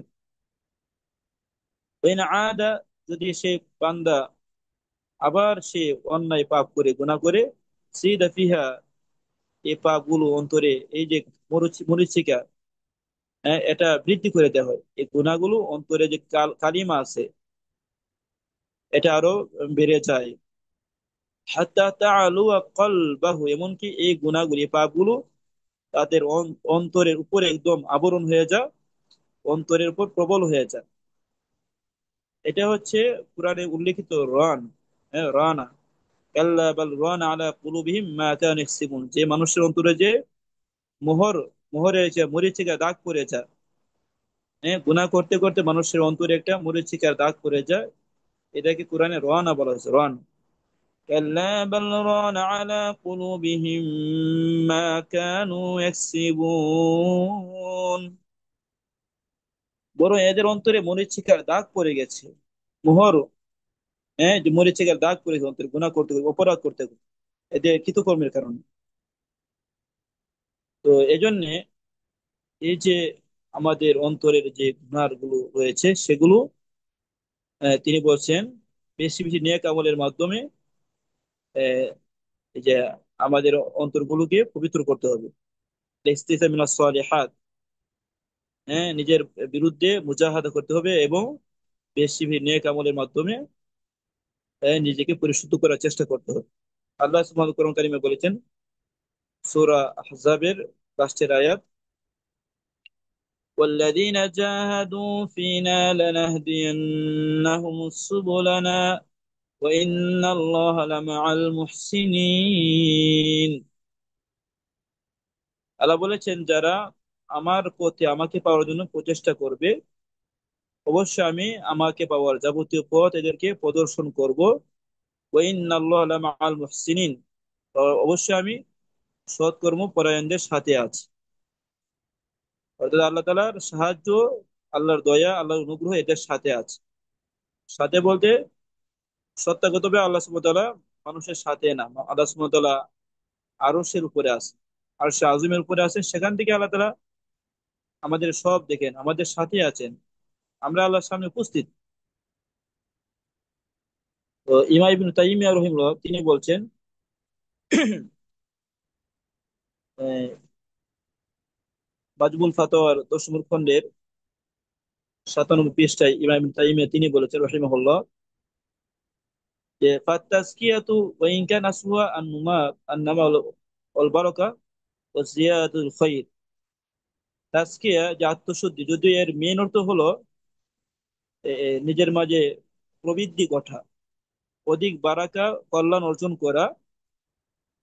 তবে এই তাজকিয়াটা, আত্মশুদ্ধিটা অর্জন হয় ফাইন্নামা তাহসুলু বিইজালাতিশ শারর, যে এই তাজকিয়াটা এটা অর্জন হবে খারাপ যে স্বভাব আছে, অনিষ্ট যে পাপাচার, সেগুলো দূর করার মাধ্যমে এটা অর্জন হবে। তো ফালিহাদা সূরা তাজকিয়া ইয়াজমাউ হাদা ওয়া হাদা, এজন্য তাজকিয়াটা এমন, এটা দুইটাকে শামিল করে, অর্থাৎ উত্তম যে কাজগুলো সেগুলো করতে হবে, এবং যারা অনুত্তম, যারা গুনাহ কাজ, সেগুলো ছাড়তে হবে, বর্জন করতে হবে। আল্লামা ইবনু সাআদী রাহিমাহুল্লাহ তিনি কুরআন কারীমের এই আয়াতের ব্যাখ্যায় সূরা নূরের আয়াতের একটি অংশ আল্লাহ বলেছেন, বালিল্লাহু ইউযাক্কি মান ইয়াশা, বরং আল্লাহ তাআলা যাকে চান তাকে তিনি পরিশুদ্ধ করেন, পবিত্র করেন। তিনি এই আয়াতের তাফসীরে বলেছেন, আই বিল ঈমান ওয়াল আমালিস সালিহ, আল্লাহ মানুষকে পরিশুদ্ধ করেন, পবিত্র করেন ঈমানের মাধ্যমে এবং নেক আমলের মাধ্যমে। বিত্তাখাল্লি আন আখলাকি রাযিলা, তো নিকৃষ্ট যে স্বভাব আছে, এই গুনার স্বভাব, এগুলো থেকে বিরত থাকার মাধ্যমে, ওয়াত্তাহাল্লি বিসিফাতিল জামিলা, সুন্দর সুন্দর গুণাবলীর গুণে গুণান্বিত হওয়া, সুন্দর বৈশিষ্ট্যের অধিকারী হওয়ার মাধ্যমে নিজেকে পরিশুদ্ধ করা। আল্লাহ সুবহানাহু ওয়া তাআলা এর মাধ্যমে মা বান্দাকে পরিশুদ্ধ করেন, পবিত্র করেন। তাফসীরুল কারীম আর রহমান এই কিতাব, তাফসীর কিতাবের 182 পৃষ্ঠায় এটা উল্লেখ করা রয়েছে। তো হাদিসে কুদসিতে বুখারীতে এসেছে যে আল্লাহ আল্লাহ তাআলা বলছেন, মান আদা লি ওয়ালিয়ান ফাকাদ আযানতুহু বিল হারব, যে আমার বন্ধুর সাথে শত্রুতা পোষণ করে তার বিরুদ্ধে আমি যুদ্ধের ঘোষণা দিয়ে দিই। ওমা তাকাররাবা ইলাইয়া আবদি বিশাইইন আহাব্বা ইলাইয়া মিম্মা আফতারাতুহু আলাইহি, তো বান্দার উপর আমি যে সকল বিষয় ফরজ করেছি এর চেয়ে এমন অধিক কোন প্রিয় আমল নেই যার দ্বারা বান্দা আমার সান্নিধ্য লাভ করতে পারে। এরপরে আল্লাহ তাআলা বলছেন হাদিসে কুদসিতে, ওমা ইয়াযালু আবদি ইয়াতাকাররাবু ইলাইয়া বিন নওয়াফিল হাত্তা উহিব্বাহু, বান্দা নফল ইবাদতের মাধ্যমে আমার সান্নিধ্য লাভ করতেই থাকে, আমার নিকটবর্তী হতেই থাকে, হাত্তা উহিব্বাহু, এক পর্যায়ে আমি বান্দাকে ভালোবাসি, মহব্বত করি। ফাইদা আহবাবতু কুনতু সামআহু আল্লাযী ইয়াসমাউ বিহি, যখন আমি বান্দাকে ভালোবাসি তখন আমি তার শ্রবণ শক্তি হয়ে যায়, যা দিয়ে বান্দা শুনে। অবাসরাহু আল্লাযী ইউবসিরু বিহা, বান্দার চক্ষু হয়ে যায়, যা দিয়ে আমি বা- যা দিয়ে বান্দা দেখে। ওয়াইদাহু আল্লাতী ইয়াবতিশু বিহা, আমি বান্দার হাত হয়ে যায়, যে হাত দিয়ে সে ধরে, স্পর্শ করে। ওয়ারিজলাহু আল্লাতী ইয়ামশি বিহা, আমি বান্দার পা হয়ে যায়, যা দিয়ে সে চলাচল করে। এখানে উদ্দেশ্য হলো আল্লাহ তাআলা বান্দার হাত হয়ে যায়, পা হয়ে যান, বান্দার চক্ষু হয়ে যান, কর্ণ হয়ে যান। এর যে উদ্দেশ্য হলো বান্দার এই যাবতীয় বিষয়গুলো আল্লাহর নির্দেশের আলোকে পরিচালিত হয়, কোরআন সুন্নাহ ভিত্তিক বান্দার সবকিছু হয়ে যায়। তো এরপরে আল্লাহ বলছেন, ওয়া ইন সালানি লাউতিয়ান্নাহু, যদি বান্দা আমার কাছে চায় অবশ্যই আমি বান্দাকে আমি প্রদান করবো। ওয়ালা ইন ইসতাআযানি লাউঈযান্নাহু, যদি বান্দা যদি আমার কাছে কোন কিছু দিয়ে আশ্রয় চায়, হ্যাঁ, আশ্রয় প্রার্থনা করে, অবশ্যই আমি তাকে আশ্রয় প্রদান করবো। তাহলে এখানে এই হাদিস পাঠ করার উদ্দেশ্য হলো যে আপনার ফরজ ইবাদত ভালো করে করা, নফল ইবাদত বেশি বেশি করা, এর দ্বারা আল্লাহ সান্নিধ্য পাওয়া যায়, আল্লাহ ভালোবাসেন, হ্যাঁ, আল্লাহর ভালোবাসা পাওয়া যায়। আপনাদের সামনে একটি হাদিস বলছি, বুখারী মুসলিমের হাদিস, যে আল্লাহ ভালোবাসা পাইলে আসলে কত সৌভাগ্যবান আমরা হবো, সুবহানাল্লাহ। তো হাদিসে এসেছে আল্লাহ রাসূলুল্লাহ সাল্লাল্লাহু আলাইহি ওয়াসাল্লাম বলেছেন, ইন্নাল্লাহ ইযা হাব্বা আবদান নাদা জিবরিলা, ইন্নাল্লাহ ইউহিব্বু ফুলানান ফাহিব্বাহু, নিশ্চয় আল্লাহ যখন কোনো বান্দাকে ভালোবাসেন, নাদা জিবরিলা, জিবরিল আলাইহিস সালামকে ডাক দিয়ে বলেন, ইন্নাল্লাহ ইউহিব্বু ফুলানান ফাহিব্বাহু, নিশ্চয় আল্লাহ অমুক বান্দাকে ভালোবাসে, তুমিও তাকে ভালোবাসো। ফায়ুহিব্বুহু জিবরিলু। রাসূল বলেন এরপরে আল্লাহর এই কথা শুনে জিবরিল আলাইহিস সালাম ওই বান্দাকে ভালোবাসতে থাকেন। তুম্মা ইউনাদি ফি আহলি সামাই। তবে জিবরিল আলাইহিস সালাম আকাশবাসী যে ফেরেশতা তাদের মাঝে ঘোষণা দিয়ে বলেন, ইন্নাল্লাহু ইউহিব্বু ফুলানান ফাহিব্বুহু। হে আকাশে ফেরেশতারা, আল্লাহ অমুক বান্দাকে ভালোবাসেন, হ্যাঁ আমি জিবরিলও ভালোবাসি, তোমরাও তাকে ভালোবাসো। ফায়ুহিব্বুহু আহলুস সামা। তখন আকাশের সমস্ত ফেরেশতারা ওই বান্দাকে ভালোবাসতে থাকেন। তুম্মা ইউদাউ লাহুল কাবুলু ফিল আরদ।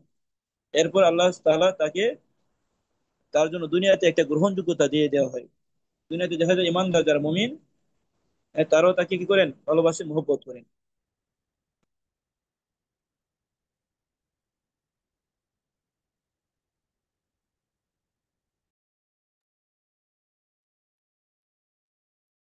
তাহলে আমরা 5 নম্বর মূলনীতি আমরা শেষ করলাম।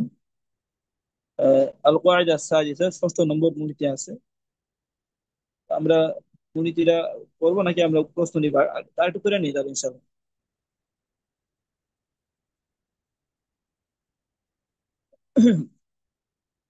আসলে আমরা আরেকটু পরে তারপর আপনাদের প্রশ্ন নিব ইনশাআল্লাহ।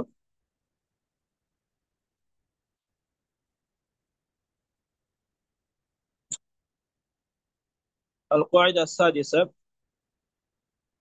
6 নম্বর মূলনীতি, যেখানে বলা হয়েছে পূর্বের সাথে এর সম্পর্ক আছে,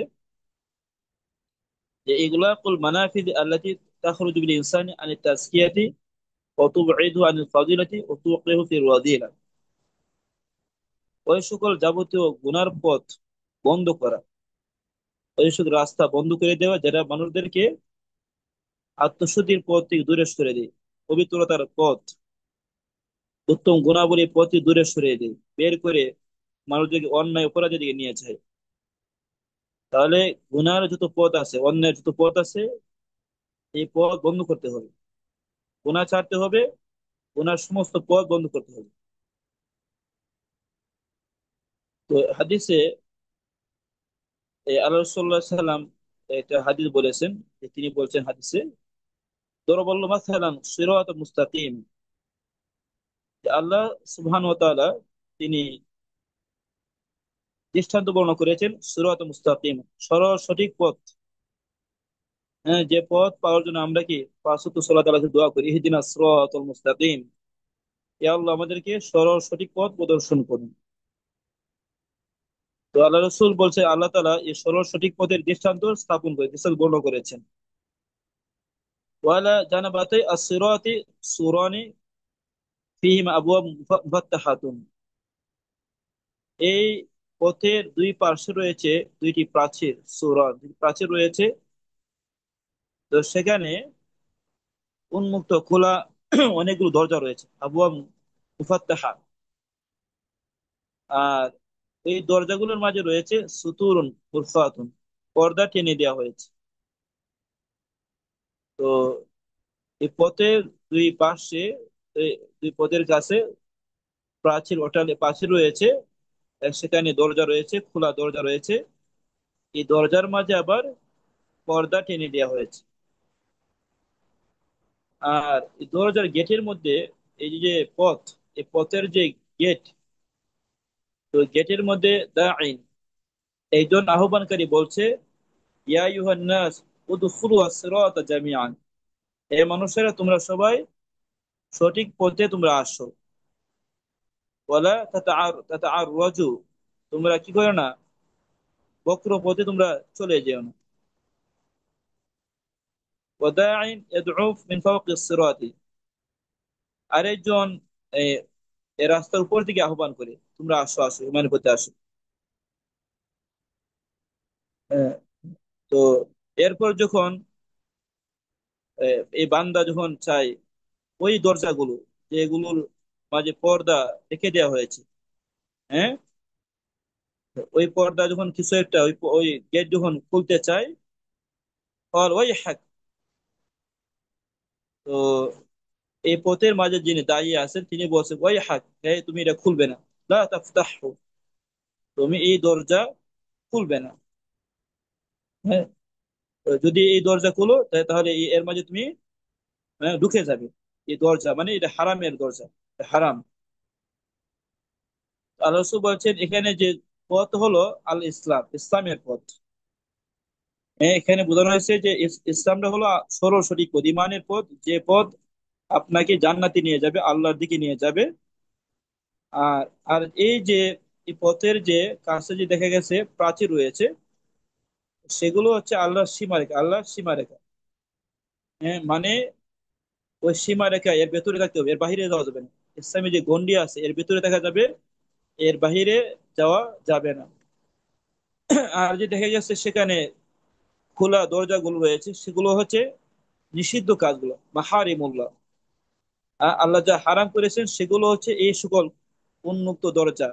আমাদের আশপাশে অনেক হারামের দরজা রয়েছে, অনেক পথ রয়েছে, যারা মানুষকে গুনার দিকে নিয়ে যায়, জিনার দিকে নিয়ে আহ্বান করে, সুদের দিকে আহ্বান করে, হারামের দিকে আহ্বান করে, বেপরদার দিকে আহ্বান করে, স্বামীর অবাধ্য হওয়ার দিকে আহ্বান করে, সলাতে যেন অবহেলা করে, সেদিকে মানুষকে টেনে নিয়ে যায়। আর ওয়াজারিকা দাঈ, আর যে দাঈ এ রাস্তার উপরে রয়েছে, মাথার একবার উপরে রয়েছে, সেটা হচ্ছে আল্লাহর কিতাব, আল্লাহর কিতাব কুরআন। আর একদম একদম যে রাস্তার একদম উপরে, সবার উপরে রয়েছে, সেটা হচ্ছে ওয়াইদুল্লাহ ফি কলবি কুল্লি মুসলিমিন। প্রত্যেক মুসলিমের অন্তরে যে আল্লাহর উপদেশ বাণী যেটা আছে, মানে আল্লাহর যে ইমান, আল্লাহ প্রদত্ত যে মুসলিমের মাঝে আল্লাহকে পাওয়ার যে একটা যোগ্যতা রয়েছে, আল্লাহকে বোঝার একটা ভালো মানসিক অবস্থা, হ্যাঁ, তো সেটা হচ্ছে, প্রত্যেক মুসলিমের অন্তরে যে যে ভালো গুণাবলী বৈশিষ্ট্য রয়েছে, সেটা হচ্ছে কি, সে মানুষদেরকে ভালো পথে আহ্বান করে। তো ইমাম ইবনে হাজার, ইবনে রজব হাম্বলি রাহিমাহুল্লাহ তিনি বলেছেন, ওমান কান ফিদ দুনিয়া কদ খরাজ আন ইস্তিকামাতি আলা সিরাতি,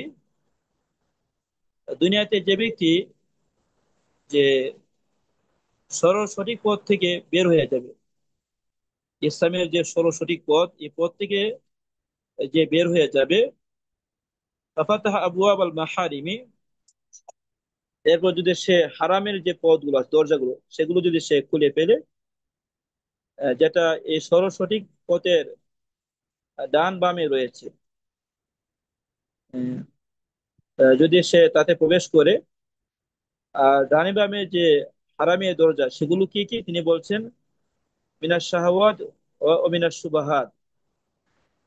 শাহওয়াত মানুষের যে খারাপের যে প্রবণতা, অন্যায় করার যে পাপের যে প্রবণতা, আকর্ষণ, হারামের যে আকর্ষণ, এটা হলো শাহওয়াত। এই শাহওয়াত রয়েছে। সুবহাত বিভিন্ন সন্দেহ সংশয় রয়েছে, দিনের বিষয়ে অনেক সংশয় সংশয় সংশয় সন্দেহ অন্তর অন্তরে শয়তান ঢুকিয়ে দেয়। যখন মানুষ এর মাঝে প্রবেশ করবে, তখন দেখা যাবে আস্তে আস্তে সে এ, সে এই সরল সঠিক পথে একদম দূরে সরে যাবে। তো এরপরে শেখ আব্দুর রাজ্জাক আলবাদ তিনি কুরআন কারীমে একটি আয়াত উল্লেখ করলেন। আল্লাহ সুবহানাহু ওয়া তাআলা বলছেন, কুল লিল মুমিনিনা ইয়াগুদ্দু মিন আবসারিহিম ওয়া ইয়াহফাযু ফুরুজাহুম, নবী আপনি মুমিনদেরকে বলে দিন তারা যেন তাদের দৃষ্টি অবনমিত রাখে, ওয়া ইয়াহফাযু ফুরুজাহুম, যেন তাদের লজ্জাস্থান তারা হেফাজত করে। যালিকা আজকা লাহুম, এটা এদের জন্য সবচেয়ে পবিত্রতম মাধ্যম। ইন্নাল্লাহ খাবীরুম বিমা ইয়াসনাউন, নিশ্চয় আল্লাহ, তারা যা করে আল্লাহ তার সব ভালো করে খবর রাখেন, জানেন। মুমিন নারী যারা আছে তাদেরকে আল্লাহ তাআলা বলেছেন, ওয়াকুল লিলমিনা ইয়াগুদুনা মিন আবসারিহিন ওয়া ইয়াহফাযু ফুরুজাহুম, নবী আপনি মুমিন নারীদেরকে বলে দেন তারা যেন তাদের দৃষ্টি অবনমিত রাখে, দৃষ্টির হেফাজত করে, ওয়া ইয়াহফাযু ফুরুজাহুম, যেন তাদের লজ্জাস্থান তারা হেফাজত করে সংরক্ষণ করে। তাহলে দৃষ্টিকে হেফাজত করা, দৃষ্টিকে অবনমিত রাখা এবং লজ্জাস্থানে হেফাজত করা, এই নির্দেশ আল্লাহ সুবহানাহু ওয়া তাআলা মুমিন পুরুষ নারী উভয়কে দিয়েছেন। আহ, কারণ এই দৃষ্টিকে হেফাজত না করা, তো এটা মানুষদেরকে যাবতীয় অন্যায়ের দিকে নিয়ে যায়, হারামের দিকে নিয়ে যায়, জিনা ব্যভিচারের দিকে নিয়ে যায়।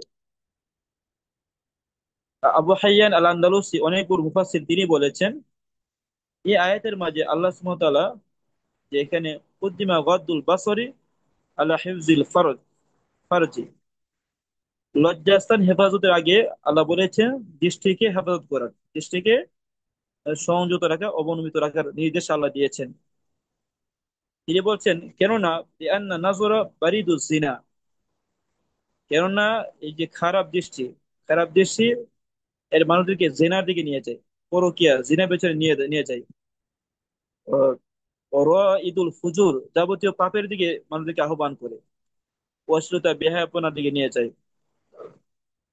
ওয়াল বালওয়া ফি আশাদ্দু ওয়া আকসার, এর মাঝে মুসিবত সবচেয়ে কঠিন এবং সবচেয়ে বেশি। আল্লামা ইবনে শাই সাঈদী বা সাদি রহিমাহুল্লাহ তিনি বলছেন যে ফাইন্না মান হাফিজা ফারজাহু ওয়া বাসারাহু তাহুরা মিনাল খুবুসি আল্লাযী ইয়াতাদান্নাসু বিহি আহলুল ফাওয়াহিশ।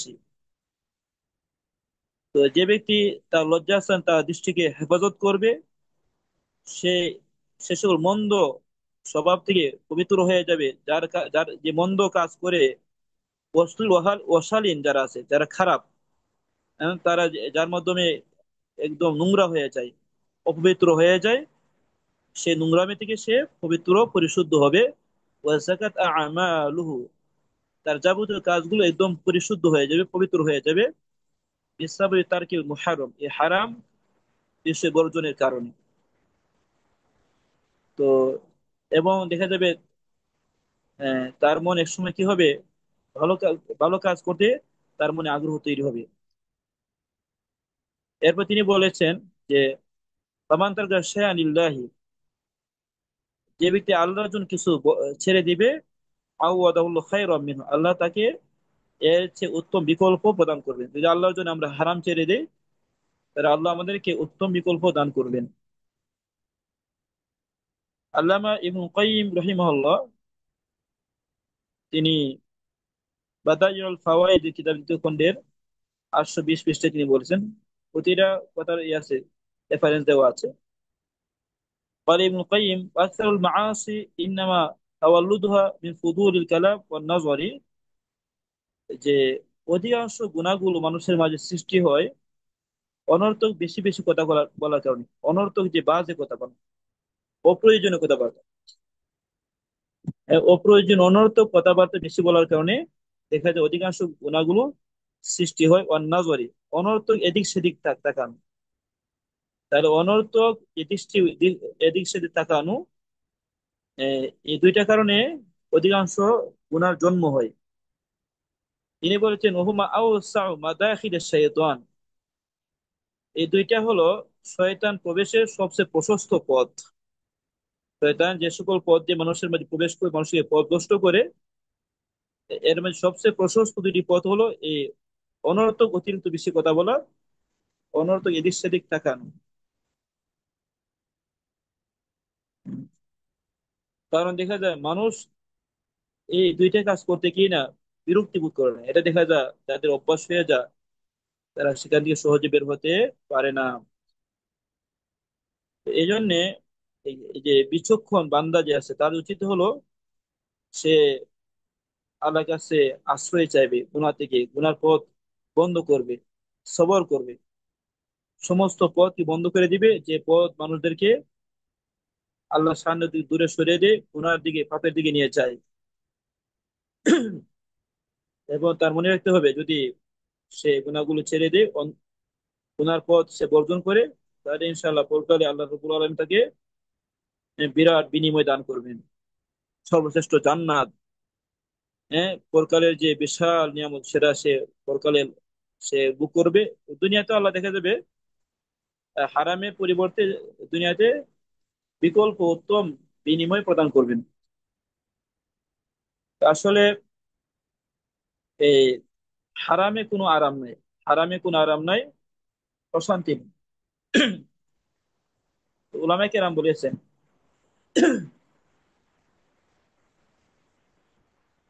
মানুষ যখন অন্যায় অপরাধ করে,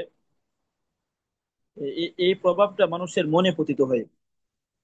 মানুষের চাল চলনে, মানুষের যে মানসিক ভাবে এটা মানুষকে ক্ষত বিক্ষত করে। গুণাগুলো মানুষের মাঝে চরম ভাবে রেখাপাত সৃষ্টি করে।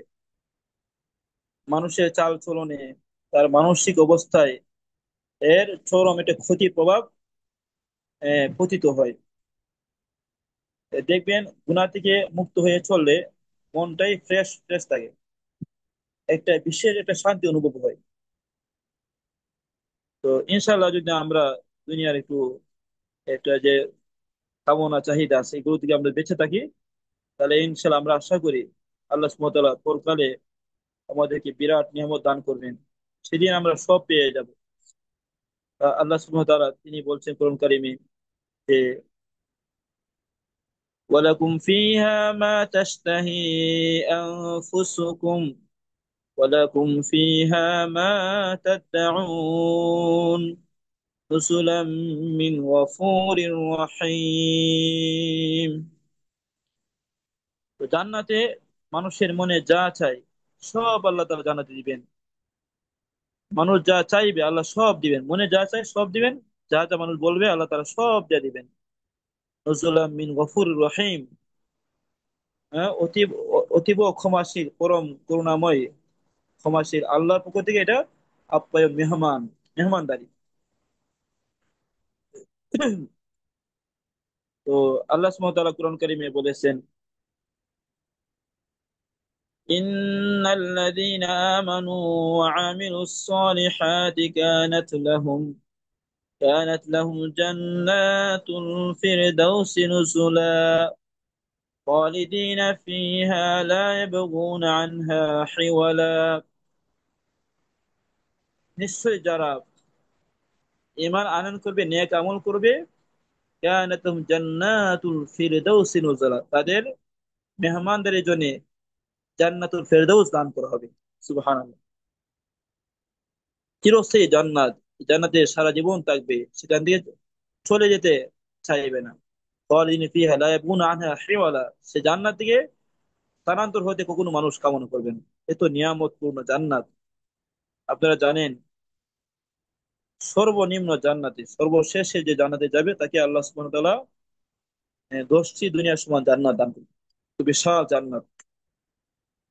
তো ইনশাআল্লাহ দুনিয়ার একটু হয়তো বা কষ্ট হবে, ত্যাগ স্বীকার করতে হবে, এটা আল্লাহর জন্য, সবচেয়ে আল্লাহর জন্য। তো আজকে আমরা মোটামুটি কয়েকটা পয়েন্ট বলেছি। ইনশাআল্লাহ আগামী দার্সে আমরা 7, 8, 9, 10 এবং আমি আরো কিছু মূলনীতি বলার চেষ্টা করব। তো ইনশাআল্লাহ আমরা এখন আপনাদের প্রশ্ন নিব। আমরা আল্লাহকে দোয়া করছি আল্লাহ সুবহানাহু ওয়া তাআলা যেন আমাদেরকে বুখারী ইলম দান করেন, আমাদের দাস যেন কবুল করে নেন। আর আমি দোয়া করছি সবার জন্য, আমাদের আহ, বিশ্বের বিভিন্ন প্রান্ত থেকে আমাদের যে বোনেরা অংশগ্রহণ করেন, অনেকে বিভিন্ন সমস্যায় তারা থাকেন, অনেকে অসুস্থ আছেন। তা আল্লাহ সুবহানাহু ওয়া তাআলা যেন অনুগ্রহ করে সে অনুগ্রহে সবার সমস্যা দূর করে দেন, সে দোয়া করছে আল্লাহর কাছে। আল্লাহ সুবহানাহু ওয়া তাআলা যে বোনেরা অসুস্থ আছেন, বোনেরা এবং আমাদের ভাইয়েরা যারা অসুস্থ আছে, আল্লাহ সুবহানাহু ওয়া তাআলা সবাইকে পরিপূর্ণ শিফায়ে কামিলা আজিলা নসিব করে সে দোয়া করেছি। পাশাপাশি আমি দোয়া করছি আল্লাহ সুবহানাহু ওয়া তাআলা যেন সবার পরিবারে দাম্পত্য জীবনে আল্লাহ রহমত বরকত শান্তি দান করেন। আল্লাহ যেন সবার মনে নেক আশাগুলো পূরণ করে দেন। আল্লাহ সুবহানাহু ওয়া তাআলা যেন দুনিয়ার জীবনে এবং পরকালের জন্য আমাদেরকে ইজ্জত সম্মান মর্যাদা বাড়িয়ে দেন। আমরা যেন সারা জীবন কোরআন সুন্নাহর উপর অটল অবিচল থাকতে পারি, সে তৌফিক আল্লাহ আমাদেরকে দান করুন। আল্লাহর সন্তুষ্টি জীবন দান করুন। ইমানের পথে, এলিমের পথে, কোরআন সুন্নাহর পথে যেন আল্লাহ আমাদেরকে অটল বিচল রাখেন, যেন আমরা সবাই কোরআন সুন্নাহর দায়ী হতে পারি। এই দাওয়াতে যে কার্যক্রম যেন আল্লাহ কবুল করে নেন। আল্লাহ সুবহানাহু ওয়া তাআলা আমাদের জীবনে, আমাদের সময়ে, আমাদের পরিবারে, আমাদের সন্তানদের মাঝে আল্লাহ তাআলা বারাকা দান করুন। আমাদের সন্তানদেরকে কোরআন সুন্নাহর দায়ী হিসেবে গড়ে তোলা তৌফিক দান করুন। তো আহ, তো ইনশাল্লাহ আমরা আজকের জন্য ক্লাস এখানে শেষ করছি। এখন আমরা আপনাদের ইনশাল্লাহ প্রশ্ন নিব ইনশাল্লাহ। যদি প্রশ্ন আছে আপনি প্রশ্ন করতে পারবেন।